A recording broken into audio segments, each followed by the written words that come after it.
Сайн байна уу? Нэвтрүүлгийн сургууль зуршлын төгөөс эрхлэн төлөөлж би Момшигийн медалгалан бодлоод өнөөдөр болохоор Японы эцсийн газрын төлөвлөлтөөр буюу Момшишлалтын 2019 оны материал мэргэжлийн сургууль математик бодлого 1-ийн 3 гэсэн жимэл байна. За x y хавтгай дээр 2 цэг байгаа юм байна те. А 00 цэг а 6 8 цэгтэй юм байна.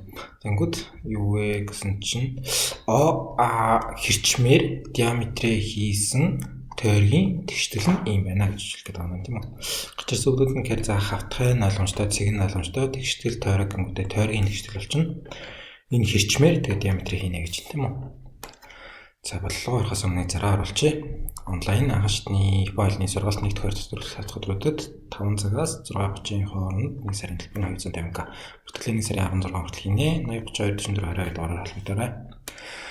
За энэ бол маш амархан гэж яадаг вүлээ. Зүгээр зураад үзчихв. Нэг нь болохоор A00 цэг байгаа шүү дээ. X Y гэж тавьж байгаад A00 цэг гэдэг нь болохоор энэ дээр гараад байна шүү дээ. Тэгтэй цэг. Нөгөөд нь болохоор A цэг нь 6 8 гэнэ.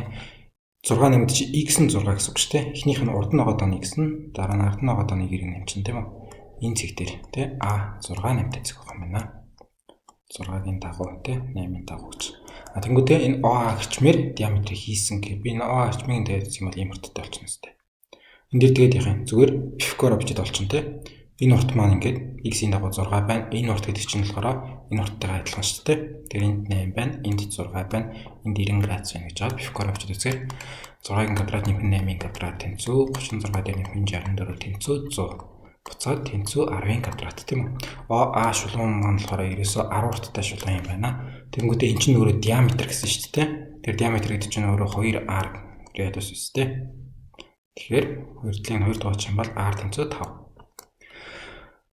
Энэ хэвдэл нэг тойргийн төв нөгөөх. Тэнгүүтээ e шигээ 5 гэж ийм нэг 10 радиустай тойрог гарч ирэх байлгүй дээ тийм үү. За тэгээд яхан тойргийн тэгшил гэдэг чинь өөрөө x-ээс хасдаг нь a-гийн квадрат зааж ингэчээ. Хэдүүлээ координатын систем нь байж. Тэнгүүд болохоор энэ дээр ямар нэгэн a болон b цэг дээр төвтэй тэгээд яхаа нэг r радиустай тойрог гэхээр x-ээс хасдаг нь a-гийн гэж квадрат тийм үү. Нэмэх нь y-ээс хасдаг нь b-гийн гэж квадрат тэнцүү r квадрат гэж. Энэ бол одоо a b цэг дээр төвтэй r радиустай тойрог. Тойргийн тэгшил ингэж байгаа шүү дээ. Тэгсэн чинь бид нар болохоор тойргийнхоо радиусыг нь бол 5 юм байна гэдэг нь олцсон байгаа. Тэгвэл тойргийнхоо төвийг нь мэдэх хэрэгтэй гэсэн үг. Тойргийн төв чинь энд л байгаа шүү дээ. Эндээс яхаа A шулуун O ч нөрөө 00 дээр A ч нөрөө 6 8 дээр байгаа шүү дээ. Тэгэхээр энэ дээр бол би зүгээр шууд 3 4 л гэж тавих гэдэг. Хэрвээ яхаа O нэм 00 гэсэн гоё тоо өгөөгүй те. Яг нэг A цэг нь болохоор A, B координаттай, энэ дээр болохоор нэг B цэг нь болохоор яхаа C, D координаттай гэсэн байсан бол энэ хоёрын дундад цэгийг нь олохын тулд яах байсан бэ? A дээр нэмэх нь C явах баах нь 2, нөгөөд нь болохоор B дээр нэмэх нь D явах баах нь 2 гэж тэгж нэг тойргийнхаа төвийг олох байсан баг. Манайх дээр энэ дээр болохоор шууд 0 0 гэж өгсөн юм чинь те. Энэ 6 8 үртлэг цэгийн дунд чинь гэрээ 3 4 дээр гараад ирж 6-гаа 2-д нь угаад 8-гаа 2-д нь угаад те 3 дээр бол шууд хэлчих болох байх гэж бодчих. Тэгээд яхаа x-ээс хасдаг нь 3-ийн квадрат гэсэн үг тийм. X-ээс 3-ийн квадрат, y-ээс хасдаг нь 4-ийн квадрат тэнцүүгээд тэгээ радиус нь болохоор 5 гэж болцсон байгаа юм чинь 5-ийн квадратаа. Энд дээр ярьж чаад 1-ийн оронд болохоор юу вэ 3-ийн тоо тавих ба тийм. Y дээрээ 4-ийн тоо тавиад энэ дээрээ 5-ыг тавьчих.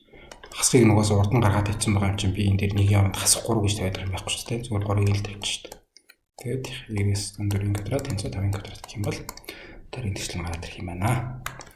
Нэг лайн байлаа. Баярлалаа. Дараа дахин уулзъя.